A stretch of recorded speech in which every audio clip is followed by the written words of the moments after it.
Hi everyone and welcome to Niamh's Art Journaling channel. Today we're going to be doing my 100-day project and looking at adding paper dolls to your art journal. So I'm starting off in my junk journal. I've got this weird little page and a bigger page on the other side.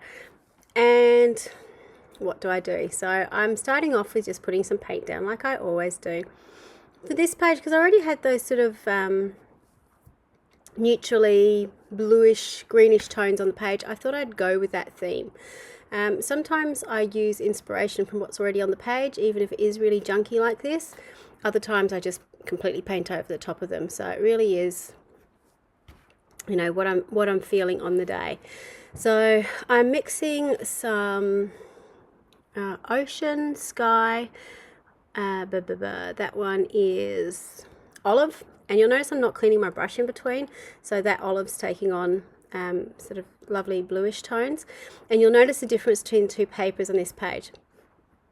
The right hand paper is a sort of more watercolory texture, and on the left hand page it's more like copy paper. So you can see on the left hand paper the paint's sort of just going down, whereas on the right hand side I can sort of really blend it and mix it together, which really goes to show that sometimes you can get really frustrated with what you're doing, but it might actually just be the paper surfaces you're working on.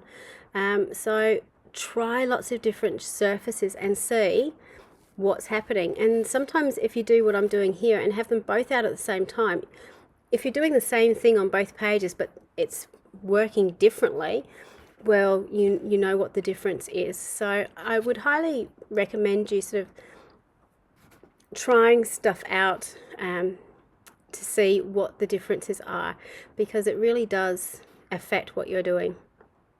So the final layer I did was put a sort of waterish layer of I think I used aloe, which is sort of a green coloured neutral, over the top, and then I used my stencil, put it down and wiped away the excess ink. So I sort of get this remnant of stenciling coming through, but the other thing that it does is it ties everything together. So I've got a beautiful sort of muted veil over both pages that helps both pages get some unity, but you can still see the colours underneath them. You can still see the separate amounts. Now what I'm doing is just going in with some stamps and stamping in some mark making. So I'm continuing with the same colours I've used in the background, so the blues and the greens with my stamps, and I'm using the archival inks. I think this is the Tim Holtz selection of archival inks, but I find them really useful. And a lot of the time when I am stamping in mixed media, I always use the archival inks because they do tend to go over everything and you can still see the colours. You'll particularly notice that in the close-ups at the end. The final thing I'm doing is, again, sort of trying to unify the pages, just going around them, giving them a little bit of a grungy edge by dragging the ink pad directly onto them. So you've got this funky little 2-page spread in your junk journal. When I finished that, I was like, what do I do now? I really like this background, but what do I do with it? So I decided to do a little bit, I think, of splatter. I'm not sure if I actually go ahead with this because I'm having a running battle with trying to get the lids off. I think I must have stopped the video and got my husband to open up some of the bottles for me, because it's really hard to do that one-handed. So I'm just splattering on some night and some olive, again using cues of the colours I've used in the background and repeating and overlaying them in different ways. Splatter again is another really great unifying thing, because you don't really have any control over where you're putting it, and it just naturally sort of helps lead your eye across the page. So there's 2 techniques for you to try in your next art journal page.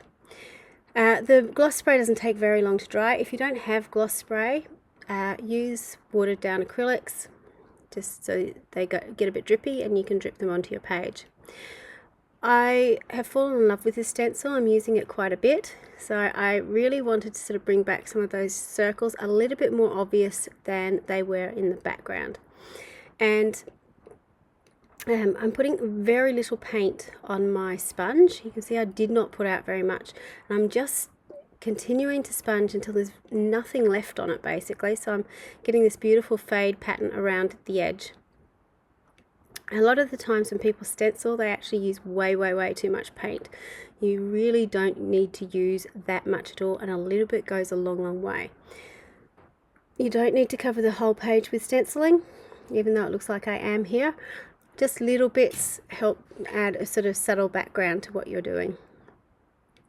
So once I've finished doing that, I'm then looking at it again going, what next? Really like your background.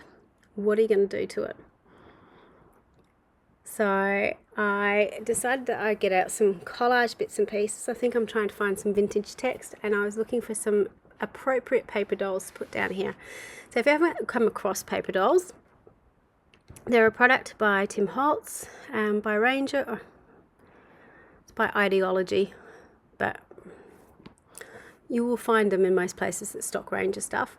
And they're just, vintage photographs, but they're actually die cut down, so you don't need to trim around them. And one of the things I actually really love about them is they're trimmed right up to the edge of the photo, so they don't have any white borders around them, which drives me nuts with a lot of die cut things that you get. One thing that I do also like about them is there's a lot of sitting people, which are really handy to have, but it's also really important if you've got sitting people that you've got something for them to sit on. So I've used this torn piece of text, I think it's out of a French dictionary, that I'm just going to use as a base for these lovely ladies to sit on. When I was gluing this down, you saw me sort of checking that when I closed the page that you couldn't really see much of what was going on this page. I didn't really have an idea why at this stage, but I just knew that if I wanted to do something on the page on the other side, that if I had sort of legs hanging down, it might look a little bit odd.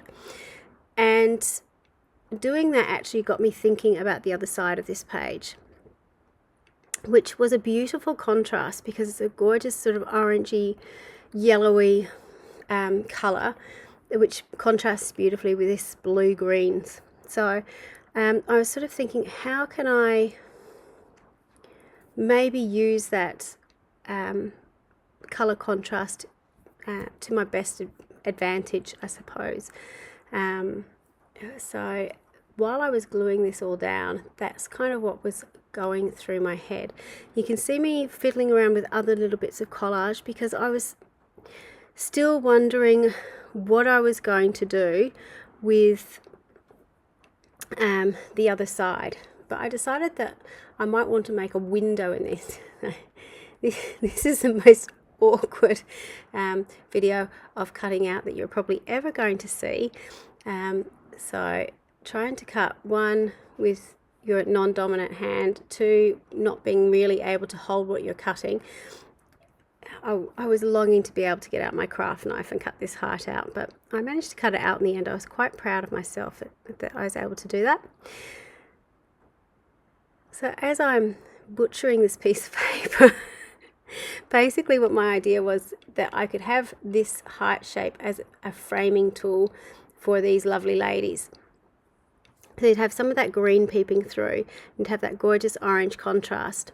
And I really loved that heart, and I loved the background that was on it. This was a little bit of paper towel that was in my junk journal that just really didn't work for me, so I tore it out, which I don't tend to do in my journals. I don't tend to tear out pages very often, but particularly for this, when you've got a window in your page, it is really important that it works both sides. And I knew I was going to really struggle putting something over that paper tissue, and it framed up the other page that I had quite nicely, so I bit the bullet and tore it out. So I'm just using my Stabilo oil pencil to highlight the heart and create a little bit of a window in my book. So that's all I videoed with this page. Oops, and I knocked it down. But this is a close-up of how I've actually finished it off. So what I did to finish was I stuck down some acetate over the top, which is what's got those spots on it. And then I cut down the heart that I cut out and turned it over the other way, so I had the contrast between the two pages. And then I had the close-up of my original page. So that's how I finished it off when I was done with this page, and I was really happy with how this spread went together. So I hope you've enjoyed this video. I really enjoyed making this page. It was great fun, and I'd highly encourage you to play around with making windows in your journals and seeing how you can get things to flow together, and use some vintage photos in your collages as well. They're so much fun. Until next time, bye for now.